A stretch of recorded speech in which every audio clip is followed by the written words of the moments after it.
حضرت اسما بنت خارجہ فزاری رضی اللہ تعالی عنہ نے اپنی بیٹی کو نصیحتیں فرمائی. فرماتی ہیں بیٹا تم اس نشیمن سے جا رہی ہو, اس گھر سے جا رہی ہو, یہ تمہارا ملجا اور مأوا تھا, یہاں تم رہ رہی تھی, تم ہمارے پاس تھی, تیرے ماں باپ تیرے پاس تھے, تیرے بہن بھائی تیرے پاس تھے. اب تم اس مرد کی زینت بننے جا رہی ہو جو تیرے لیے غیر محرم ہے, جو تیرے لیے غیر محرم ہے اور تو اس کے لیے محرم ہے. تمہیں نکاح کے ذریعے سے ایک کیا جا رہا ہے, تم اسے نہیں جانتی اور وہ تمہیں نہیں جانتا. پیاری بیٹی تمہیں میں نصرت کر رہی ہوں, تم نے کرنا یہ ہے کہ اپنے خاوند کے لیے تم زمین بن جانا, وہ تمہارے لیے آسمان بن جائے گا. تم اپنے خاوند کے لیے کنیز بن جانا, وہ خاوند تمہارے لیے خادم بن جائے گا. تم اپنے خاوند کے لیے بچھونا بن جانا, وہ تمہارے لیے ایک ستون بن جائے گا. اگر تم اپنے خاوند سے تم نے روگردانی اختیار کی, تم نے کنارہ کشی اختیار کی, تمہارا خاوند بھی تم سے دور ہو جائے گا. اگر تم چاہتی ہو کہ تم خاوند کے قریب رہو تو پھر تم نے اپنے خاوند کے ساتھ محبت کرنی ہے. جب خاوند کے ساتھ محبت کرو گی تو پھر تمہارے ساتھ بھی تمہارا خاوند محبت کرے گا. بیٹا میرے یہ سنہرے اصول ہیں, ان کو اپنانا, اور کبھی بھی جو بات تمہارے خاوند تمہیں کہے اس پہ تم نے عمل کرنا ہے, اس کی بات کا انکار نہیں کرنا, اس کی بات کو سرخم تسلیم کرنا ہے اور اچھی بات کہتے ہیں. ناشکری والے کلمات زبان پر نہیں لے کے آئے. یہ کون کہہ رہا ہے؟ حضرت اسما بنت خارجہ فزاری رضی اللہ تعالی عنہ, وقت کی بہت بڑی ولیہ تھی, صحابیہ تھی, اپنی بیٹی کو نصیحت کر رہی تھی. جاتے ہوئے تم نصیحتیں کی کہ بیٹا اپنے خاوند کے ساتھ محبت کرنی ہے, خاوند کے احکامات کو ماننا ہے, صبر اور شکر کا دامن تھام کے رکھنا ہے, زبان پر کبھی ناشکری والے کلمات نہیں آنے چاہیے, خاوند کے احکامات کی تکمیل کرنی, جو خاوند کہے اس کی بات کو ماننا ہے. اپنے خاوند کی تم اس کی خاطر تم کنیز بن جانا, وہ تمہارے لیے خادم بن جائے گا. یہ ایسی نصیحتیں ہیں حضرات گرامی, اگر آج کل کی ماں اپنی بیٹی کو کرے تو کبھی بھی بیٹی کا سہاگ نہیں جڑ سکتا, کبھی بھی بیٹی کا گھر تباہ نہیں ہو سکتا. لیکن فی زمانہ ہم لوگ دیکھتے ہیں بیٹیاں گھروں کو جاتی ہیں, ابھی کچھ دن بھی گزرتے ہیں کہ بیٹی کے سسرال سے پیغام آ جاتا ہے کہ بیٹی کو آگے لے جائے. کوئی ایسے معاملات جنم لے جاتے ہیں, کیسی لڑائیاں پیدا ہو جاتی ہیں, ذرا سی بات پر آ کر بیٹی کو گھر سے دھتکار دیا جاتا ہے. یہاں افراط و تفریط کا معاملہ ہمیں اختیار کرنا چاہیے, یہاں افراط و تفریط کا یہ معاملہ اختیار کرنا چاہیے. عمومی طور پر دیکھا جاتا ہے ذات گرامی, ساس اور بہو کا مسئلہ ہے, اور یہ ایسا کرٹیکل ایشو ہے جو ہر گھر میں ہے. ساس اور بہو کی لڑائی کبھی ختم نہیں ہوتی. کہیں نہ کہیں اگر 6 مہینے سے گزر گئے ہیں تو 6 مہینے کے بعد ایک مرتبہ ساس اور بہو کی لڑائی ہو جاتی ہے. لیکن اب اس مسئلے کو سالو کیسے کرنا ہے؟ میں آپ کو ایک جملہ بتاتا ہوں, آپ نے جملے پہ غور کرنا ہے. اس جملے پہ غور کریں, پھر سوچیں یار واقعتاً اس سے ساس اور بہو کا جو جھگڑا ہے وہ ختم ہو سکتا ہے. جملہ یہ ہے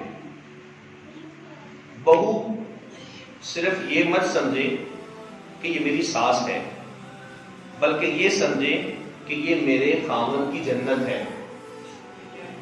بہو سمرات بیوی اپنی ساس کو صرف اپنی ساس مت سمجھے کہ یہ میری ساس ہے, بلکہ یہ سمجھے کہ یہ میرے خاوند کی جنت ہے. اور دوسری جانب ساس کے ذمہ کہا گیا, ساس کو چاہیے اپنی بہو کو صرف بہو مت تصور کرے کہ یہ میری بہو ہے, بلکہ یہ سمجھے کہ یہ میرے پوتے پوتیوں کی جنت ہے. کبھی بھی وہ گھر نہیں اجڑ سکتا. دونوں طرف مسئلہ ایک ہے, ایک طرف یہ ہے کہ جنت پہلے بن چکی ہے, اور دوسری جانب بہو یہ ہے اس کے بچے ہو گئے تو وہ بھی اپنے بچوں کے لیے جنت بن جائے گا. ایک افراط و تفریط والا ایک مسئلہ ہے. میں نے شاید آپ کو ایک بڑی مثال سمجھائی تھی کچھ عرصہ قبل. ایک اسکیل کی میں نے آپ کو مثال دی تھی, ایک سٹک کی مثال دی تھی کہ ایک طرف ماں ہے اور دوسری جانب بیوی ہے. درمیان میں کھڑے ہونے والا شخص جو ہے وہ اس ماں کا بیٹا ہے اور اس بیوی کا وہ خاوند ہے۔ اب یہاں پر آ کر مسائل کھڑے ہو جاتے ہیں۔ اب اگر یہ بیٹا اپنے ماں کی طرف جھک جاتا ہے، ماں کی طرف جھکے گا تو بیٹا بھی گر جائے گا، پیچھے سے بیوی بھی گرے گی، ماں بھی گئی۔ لیکن اگر یہی جو خاوند ہے یہ اپنی بیوی کی طرف مائل ہوتا ہے تو خاوند بھی گرے گا، بیوی بھی گئی، اور ادھر سے وہ ماں بھی گر جائے گی۔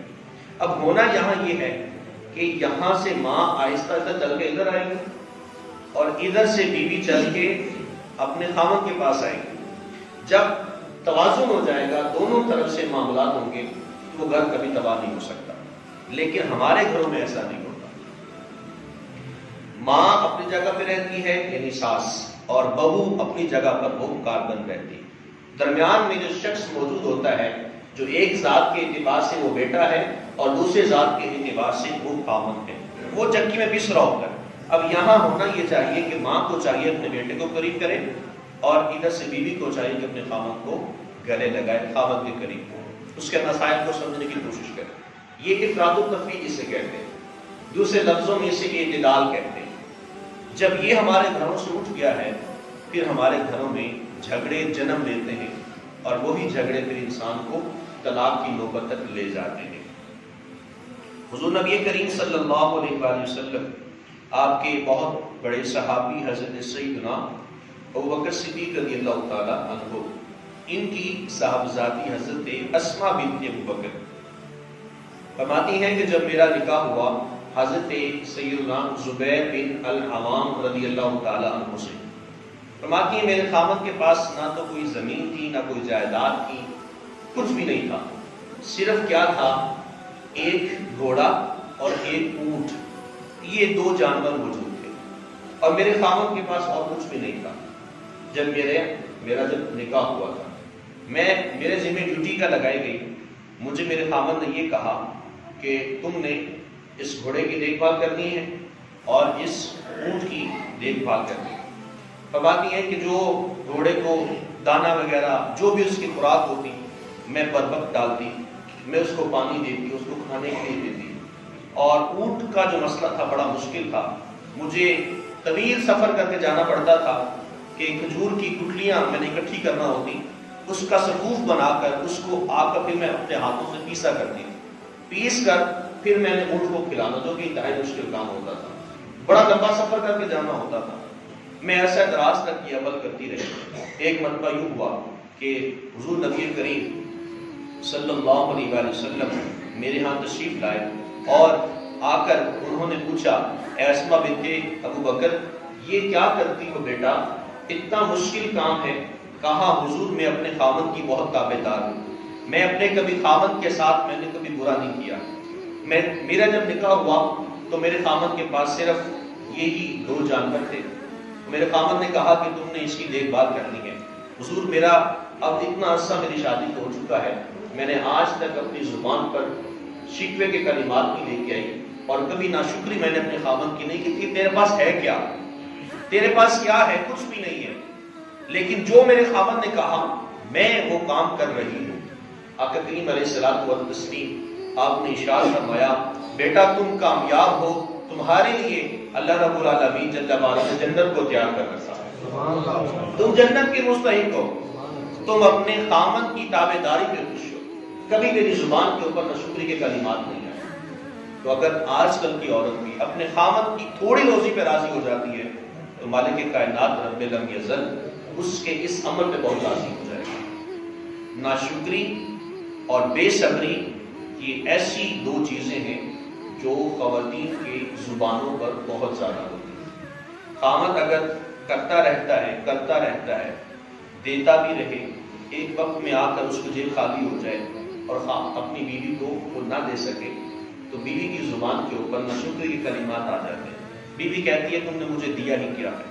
اس وقت جو خاوند کا دل وہ ٹوٹ کا شکار ہو جاتا ہے، اس کا کوئی اندازہ نہیں لگا سکتا۔ ہمیں شریعت یہ کہتی ہے، شریعت مطہرہ نے مرد کے ذمہ نان و نفقہ کی ڈیوٹی لگائی ہے، روزی روٹی، دوسرے لفظوں میں یوں کہہ لیجیے روٹی کپڑا اور مکان، یہ تین چیزیں نام و نفقہ کے حکم میں آتی ہیں، اور یہ ذمہ داری ہے مرد کی کہ اپنی بیوی کو یہ ادا کرے گا، اور بیوی کے ذمہ لازم ہے اپنے خاوند کی وہ اطاعت اور فرما برداری بجا لائے۔ جو خاوند کے پاس ہے اس سے سر کم تسلیم کرے۔ جب نکاح ہوتا ہے اس وقت بیٹی جب کہہ دیتی ہے قبول ہے، میں اجازت دیتی ہوں، اور جب بیٹے کو ایجاب و قبول کروایا جاتا ہے تو بیٹا کہہ دیتا ہے میں اجازت دیتا ہوں، مجھے قبول ہے، وہیں پہ سب کچھ ہو گیا تھا۔ اب آگے خاوند کے اندر جتنی بھی کمزوریاں ہیں، بیوی کے اندر جتنی بھی کمزوریاں، قبول کرنا ہے بس، یا تو پہلے قبول نہ کرتے، اب قبول کر لیا تو اس کو قبول کر لیا، اب اس رشتے کو توڑنا نہیں ہے۔ قرآن ہی فرماتا ہے ہن لباس لکم وانتم لباس لہن، فرمایا کہ تم ایک دوسرے کا لباس ہو، ایک دوسرے کا لباس ہو۔ یہ لباس موجود ہے، لباس کے کچھ تقاضے ہوتے ہیں۔ ایک تو یہ کہ لباس جسم کے اوپر خوبصورتی کو پیدا کرتا ہے، اس انسان خوبصورت لگتا ہے۔ انسان کے جو اعضائے بدنیہ ہیں جن کا چھپانا فرض ہے، ایک وہ تقاضا پورا ہو جاتا ہے کہ جن کا چھپانا فرض ہے وہ اعضاء چھپ جاتے ہیں، اور اگر انسان کے جسم کے اوپر کچھ عیب موجود ہو تو وہ کپڑے میں آ کر چھپ جاتے ہیں۔ یہاں اس مختصر سی آیت مقدسہ میں جو مرد اور بیوی کو ایک دوسرے کا لباس قرار دیا گیا ہے، اس میں تقاضا یہ ہے اگر خاوند کے اندر کوئی عیب موجود ہے تو بیوی کو چاہیے اپنے خاوند کا لباس بن جائے، اپنے خاوند کے عیب کو چھپا لے، اور اگر بیوی کے اندر عیب موجود ہے تو خاوند کو چاہیے اپنی بیوی کے عیب کو چھپائے، اس کا لباس بن جائے، اس کے عیبوں کا تذکرہ لوگوں کے سامنے مت کرے۔ بیوی کو کہا اپنے خاوند کے عیب و نقائص کا تذکرہ اپنی سہیلیوں سے نہ کرے، میرا خاوند تو ایسا ہے، میرا خاوند یہ ہے، میرا خاوند فلاں ہے۔ خاوند کو کہا کہ اپنی بیوی کا ذکر دوسروں سے نہیں کرنا۔ ہن لباس لکم وانتم لباس لہن، ایک دوسرے کا لباس قرار دے دیا گیا۔ عیبوں کو چھپانا یہ مرد عورت میاں بیوی کی ایک دوسرے کے لیے ڈیوٹی ہے، یہ ایک حق ہے۔ آقا کریم علیہ الصلوۃ والتسلیم نے ارشاد فرمایا کہ ایسی عورت جو اپنے خاوند کی عیب جوئی کرے،